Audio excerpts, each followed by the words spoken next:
Welcome to the Not Done Yet Movement podcast. Woo!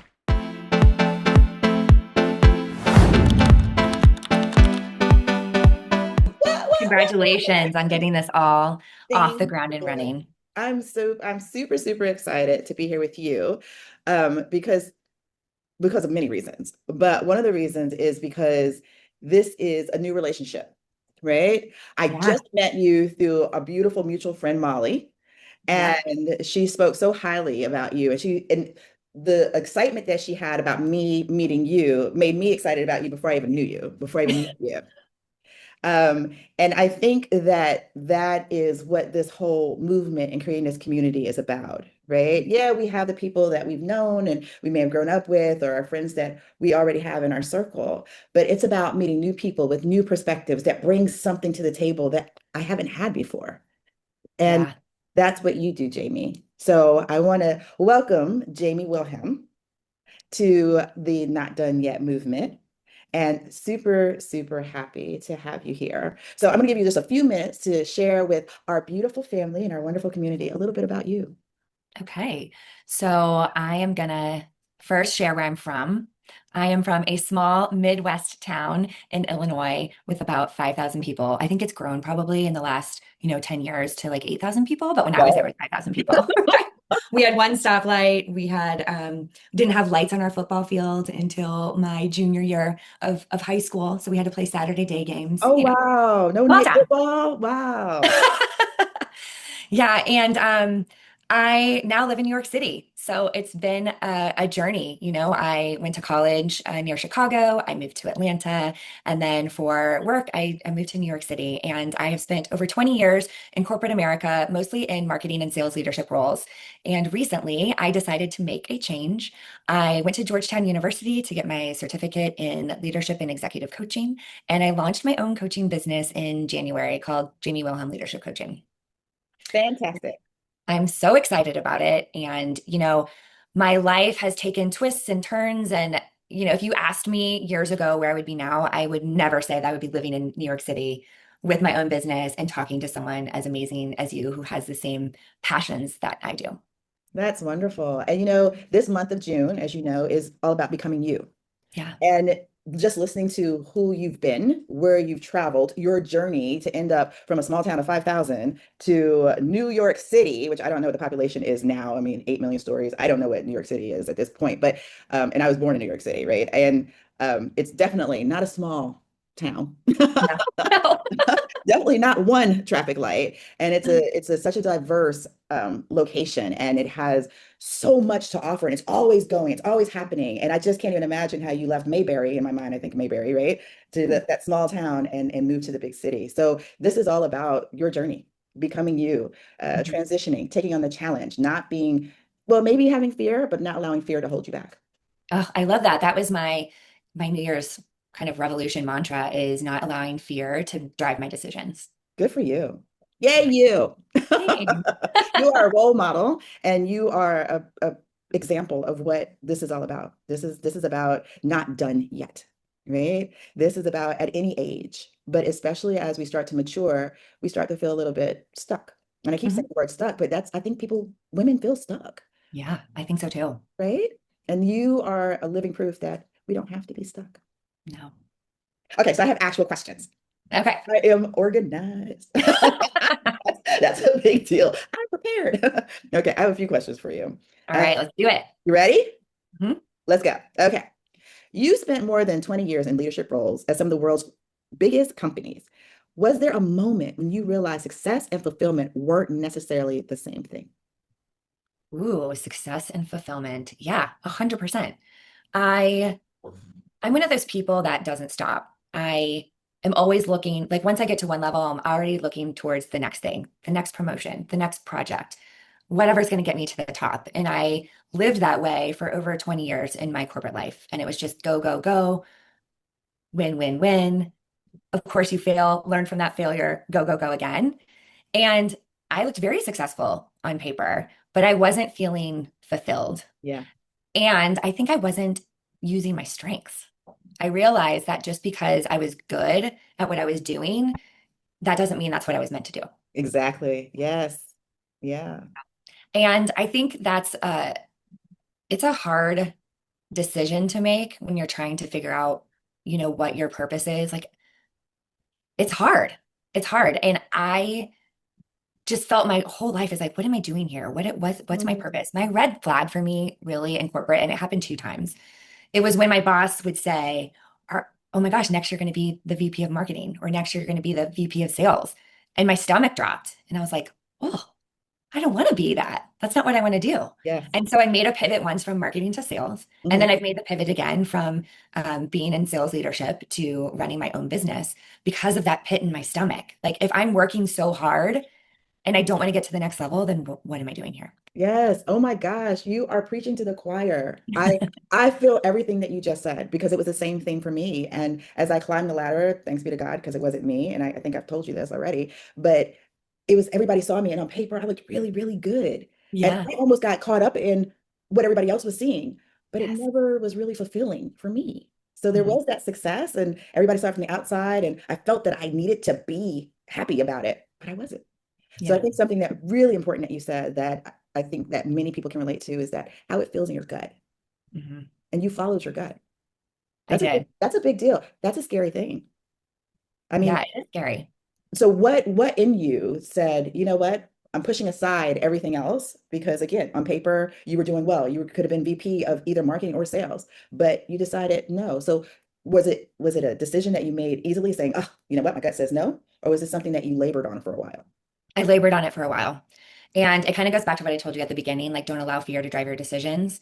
I was letting fear get in the way of starting my own thing and building my own business. And finally, I was just like, you know what? I can always go back. I Yeah, can always go back to be a VP of sales or a VP of marketing, or maybe this journey will lead me somewhere else that I haven't even thought of yet.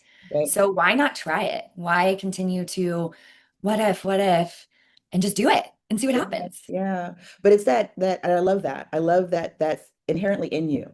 But do you think that just anybody could do that? Like what does a woman need to be able to step off? Because many women do allow fear to stand in their way. So what advice would you give to a woman who says, in my gut, I know I shouldn't be here, but I'm too fearful to make that next step?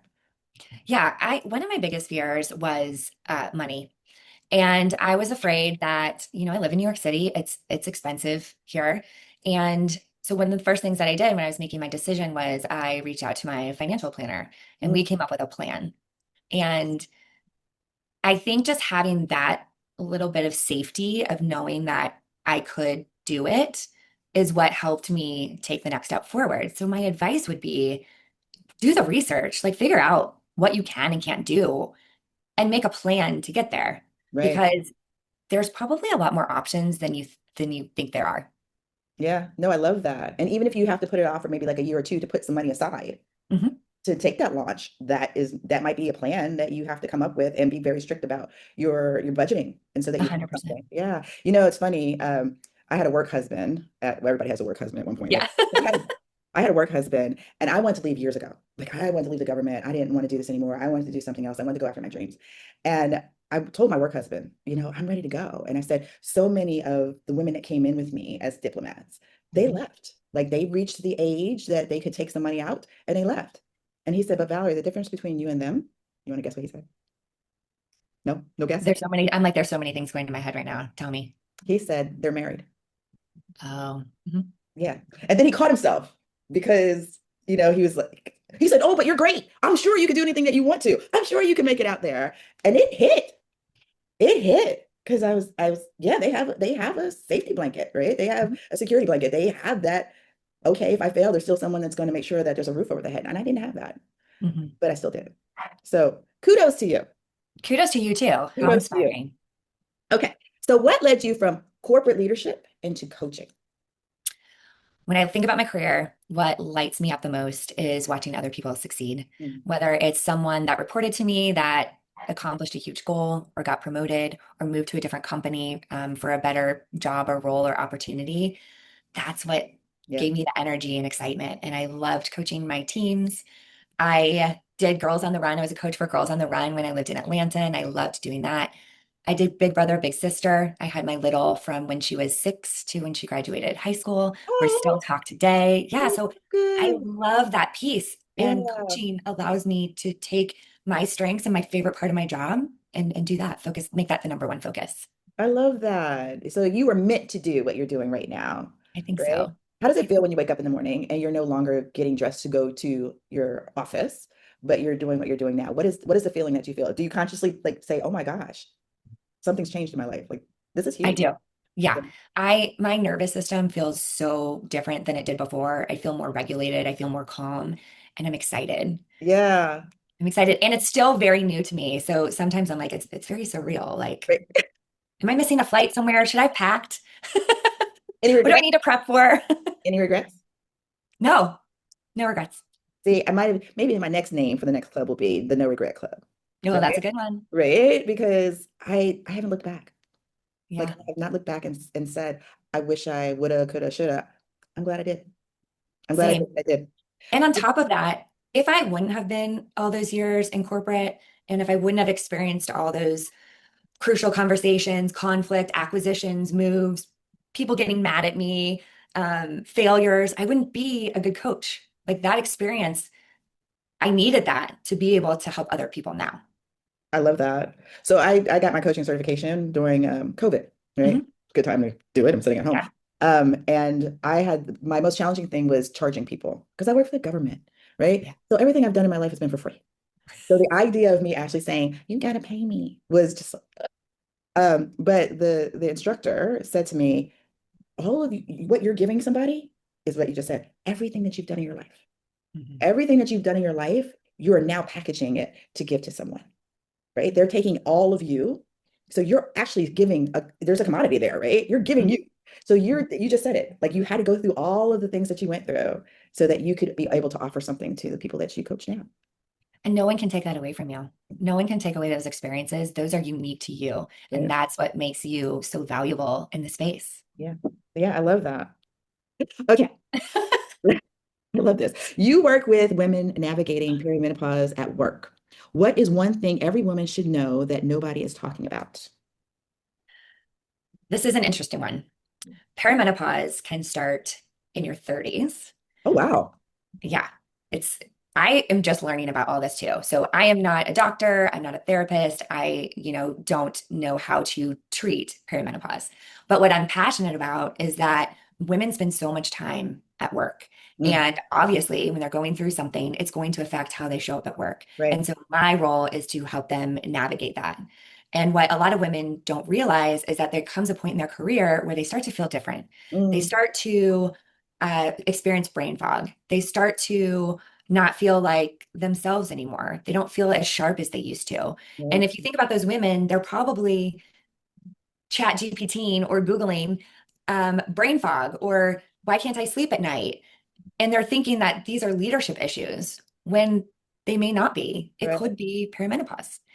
And the other thing that's interesting to know is that perimenopause and burnout, the symptoms are exactly the same. There's so Mm, many overlapping systems. So you may not know what is going on. And I think it's really important for women to pay attention to their bodies and try to understand what's happening because it's probably not a leadership problem. It's not them. It's right. how do you navigate this new way of being? So if I was to, I was back in my 30s, but if I was to say, okay, I'm starting to, because it's a lot, right? When you Mhm. are, and that's why we were focusing on women, especially in their late 30s, moving into their 40s, as things start to change in your life, so many different aspects, but going on inside as well, like you're saying. And I didn't even realize that it started as early as that, but I'm feeling some type of way. Mhm. And so I reach out to you and I say, I don't know, like something's going on. What do I do? How do I help? What is maybe like the first step when you're talking with me and you're coaching me to help me understand what's going on with me? The first step is to recognize, it's to stop and recognize what's going on and when it's happening, because there's probably a pattern there that you Mm, don't even realize. And you need to understand, whatever it is that's blocking you, you need to notice what it feels like in your body for to be mm, able to fix it. I love that. Funny story. I ended up going to a neurologist because I thought I was losing my mind. I was like, maybe it's Alzheimer's and I'm coming Yes, Alzheimer's. I thought I had early dementia. Right. And I'm like, oh my gosh. And this is one of those things. This is another reason why this community is so important, is because I wasn't going to anybody else to talk about it. because I literally thought that I was like losing my mind. I Mhm. thought Alzheimer's had kicked in and I didn't want anybody to know that things were not going on right up here. And I Right. went to a neurologist and she was like, "You're getting older." I was like, "Uh-huh, and she was like, "It's part of getting older. You're fine." Yeah. She said, "It doesn't help that you don't sleep either." She's like, not sleeping, and then the fact that you're getting older, the two combined, the brain fog has kicked in at a whole nother level, right? Mhm. But she was like, "You're normal." And I was like, first time anybody told me that, right? But it's like, you're normal. So having someone just to say, "You're normal. What you're Yeah. going through is okay. It's normal." That's huge to have And someone to like you. start, yeah, and to start having conversations. That's why I'm so happy that we're having this conversation right now because you're not alone in what you were thinking. And there are Right? so many women out there that are experiencing the same thing. And now knowing that there's other women to talk to and to help them and they have resources. Yeah. God, what a gift. Great. You are a gift. Oh, thank you. Okay. Um, what advice would you give a woman who feels like she's losing herself beneath the demands of her life? I would tell them that they have so much more to offer than they even realize. I would also say to stop outsourcing your confidence to external resources. Okay. We rely so much on validation from other people, from your boss, your partner, your kids, your neighbors. Social And if media. you don't, oh, social media is a big one. Yes, social media. You have to like believe in yourself and you have to have confidence in yourself because if you don't, you will continue to rely on those things and they're not reliable. Right, right, Not right. reliable. Oh, wow. We need to do a whole nother one after this one. Yeah. Yeah, this can branch off into so many other things. Okay, so I'm gonna try to wrap it up and ask you this. What does not done yet mean to you personally? And what kind of woman are you still becoming? Okay, well, I just started my own business, so I am really not done yet. I've spent 20 years, over 20 years in corporate America and learning and experiencing and growing and failing and thriving to help other people. And so I am here in this next phase of life to support women, not just women, men too, but support people and help them grow and thrive and skyrocket at no matter what age they are, because we all have it within us. And Yeah, I just want to bring that out of people. So I'm certainly not done yet. I love And that. then what was the second part? Who am I becoming? And what kind of woman are you still becoming? There's a life coach that I follow. Her name's Lauren Zoller, and she always talks about being a magnetic woman. And so I am becoming a magnetic woman. I want to continue to attract the people and the opportunities that are fit for me Yeah, rather than me trying to fit into other people's boxes. Um, and yeah, that's what this whole next part, that not being afraid, going with the flow. And I feel like the energy that you bring out draws people in. And I've learned that already with you, with this connection and it being new. So yes, I'm becoming a magnetic woman. I love that. I love that. And we're very fortunate and happy that you have agreed to be a significant part of this movement. So our viewers, our audience, our family, our sisterhood can look forward to seeing you more and maybe in different ways as this movement grows. We're still under discussion about how you can bring your magic into it and impact women with your positivity and enlighten them as well as me about what you're doing and how you could help us be better at being who we are and who we still want to become. I'm So so excited. thank you for that. So I It's a like, privilege to get to work with you. And I love that our missions are in the same yay. direction. Yeah, and that you're on the other side of the world, right? Well, kind of. Yes. And So that's, cool. a lot of things, a lot of bad things happened during the COVID years.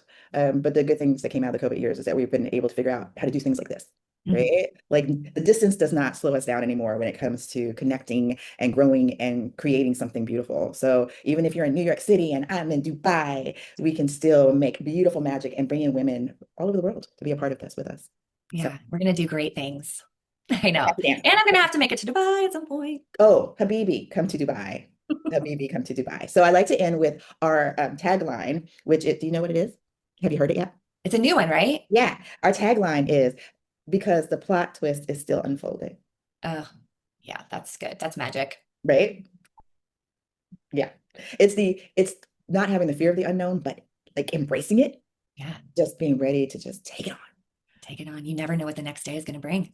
I don't know what the next minute's gonna bring. That's true. It's just like, Thank you. Thank you. Thank you. Thank you for being a part of this, being a part of the movement, sharing a piece of you with us today. And we're going to continue to have these conversations because there's so much more for us to learn from you. And if anybody wants to take you on and become a client of yours, we're going to make sure that they'll be able to connect with you and have that privilege and honor of calling you their coach. Thank you so much. Thank you for starting this. It's Yeah. such a beautiful thing. And yeah, I'm really grateful to be here and to have met you. Yay, us.